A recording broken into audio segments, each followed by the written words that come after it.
Hi guys, so welcome to a bit of a delayed video. I really should have done this a couple of weeks ago, but I was waiting for a couple of albums to come in so I could do this properly, so that's kind of the reason why. But I'm sure you're all fine with it. You've all been getting along just fine with your lives without this tag video, so it's fine.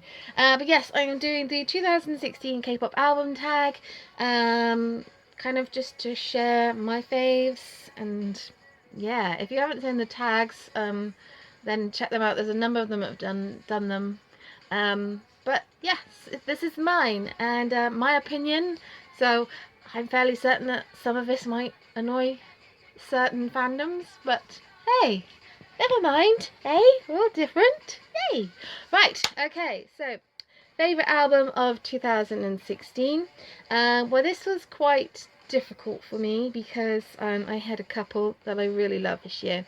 I'm going to make special mention to Big Bang's Made, because although the album dropped at the end of the year, technically most of the tracks were 2015. So I think a lot of people would have probably chosen that as their album of the year if it wasn't the way that it was. So I'm not going to mention, but honorable mention, because that definitely is my album of the year. But I think you guys know I'm going to choose BTS, but which one did I choose? Well, I chose this one.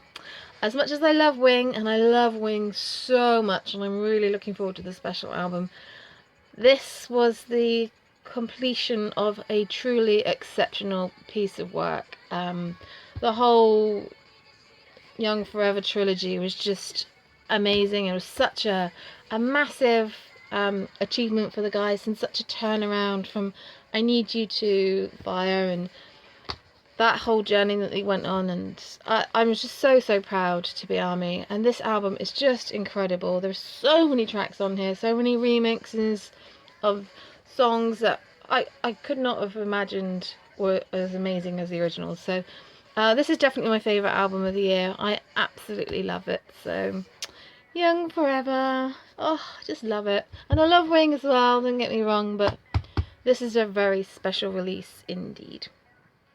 Okay, so number 2 is Best Photo Book. So I'm choosing Best Photo Book, and I'm also kind of choosing Best Packaging as well. So yeah, for Best Photo Book, I've chosen J Friends Lots of Love.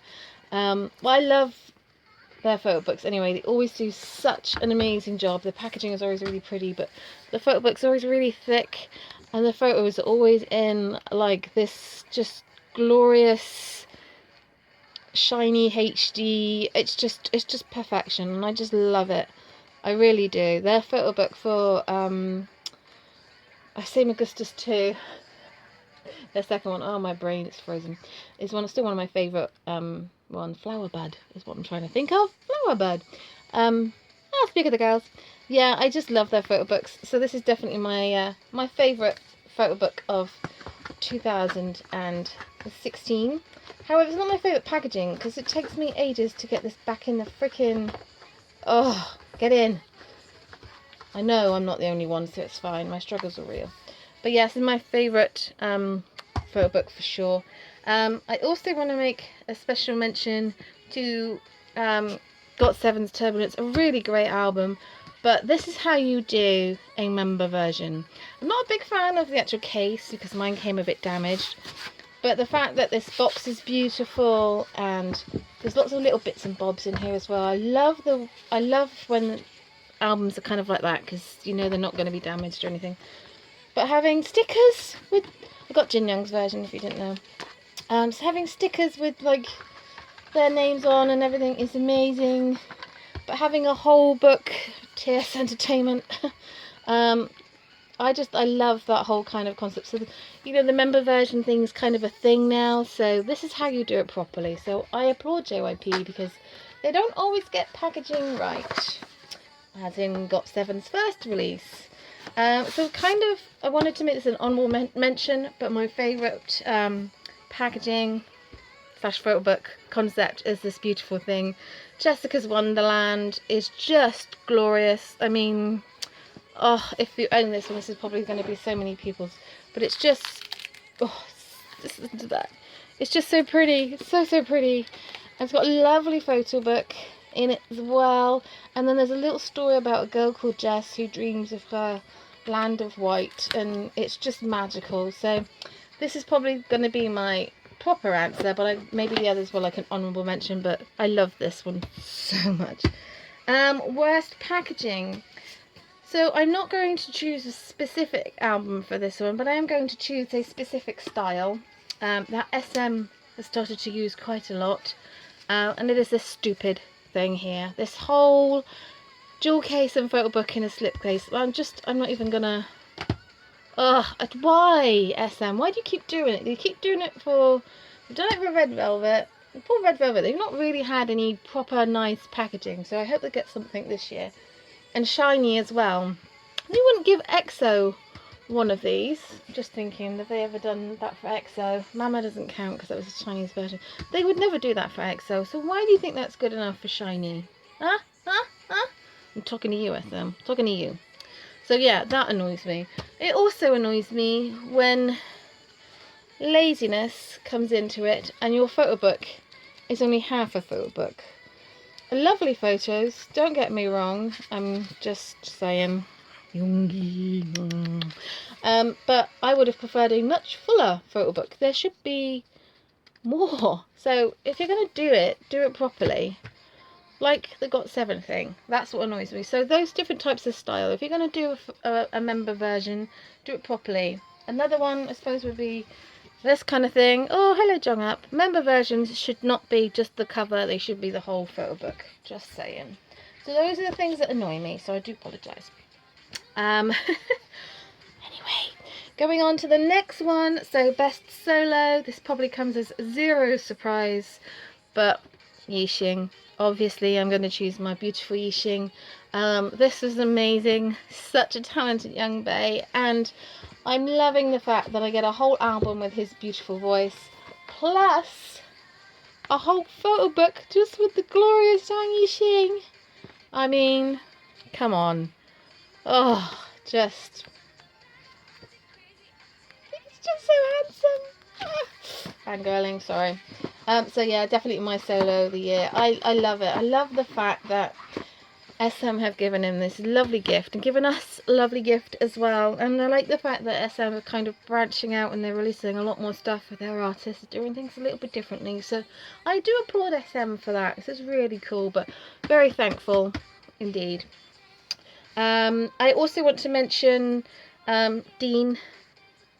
I don't own the album physically, the 130, I can't even remember what it's called, that one, which I don't own, but I have it downloaded. It is an amazing album, and I kind of just want to make an honorable mention because I won't be getting his stuff physically, because I have to kind of have a limit somewhere, but I love it. I love his voice, and I really loved him with Starlight with Taeyeon, so yes, honorable mention indeed. And also honorable mention to Sugar's mixtape. Yoongi's mixtape should just be an album that I could buy and just have a whole photo book just of Yoongi. That would be just really great. Big hit, please. Yeah, so I love that album. It makes you cry and it makes you smile and makes you want to punch a hole in the wall. But it's really awesome and I love it. I'm so proud of him. And then question 6 is best subunit, which I don't own. I don't actually own any subunit stuff from last year. I don't think there was that many. I could be wrong.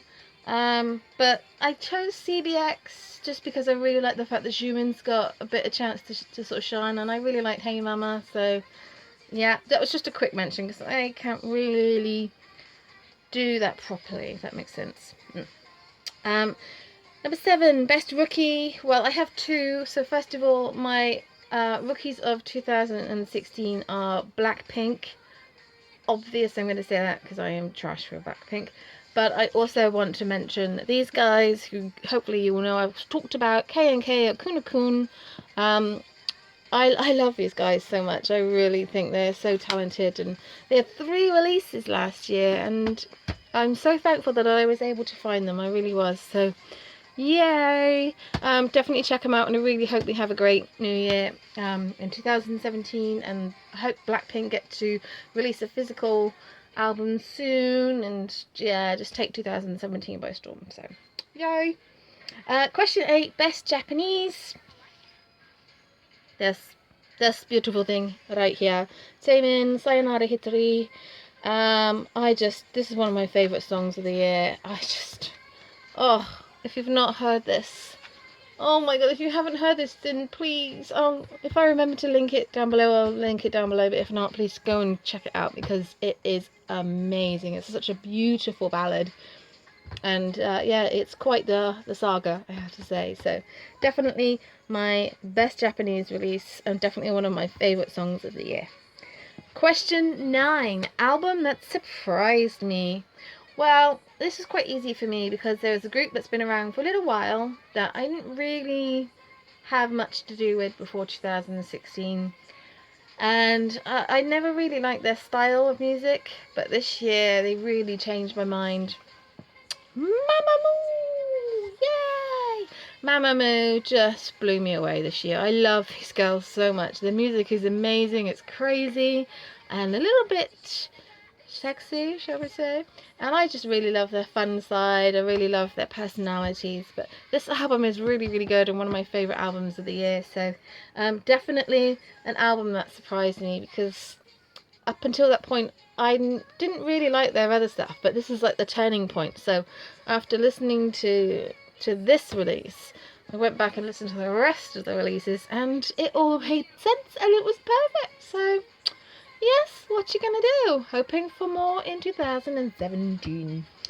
And then question 10, album that could have been better. And this is where I think I might piss off a few people, so I do apologise.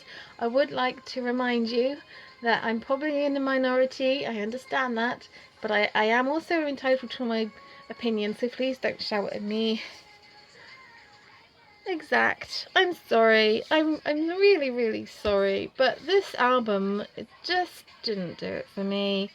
I like about 3 songs on here. Monster is one of my favourite songs of 2016. I love that song.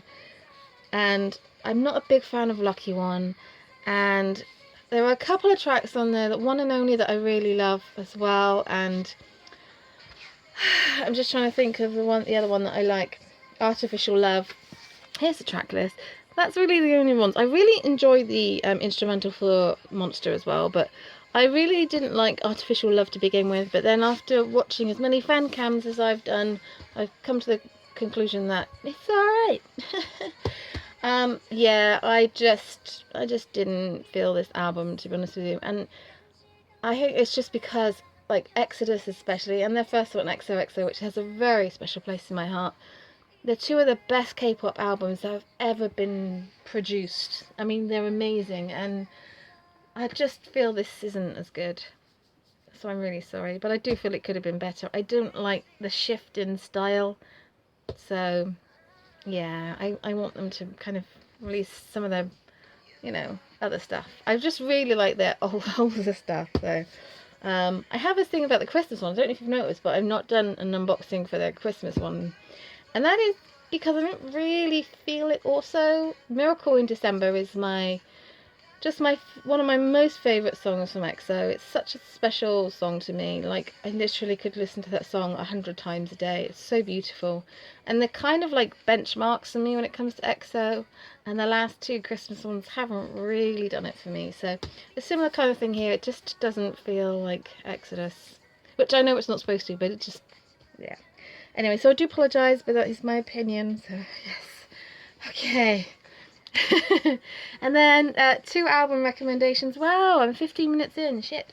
Album recommendation number 1 is Monster X, The Clan. I said this before, please do not judge Monster X on their lead title tracks.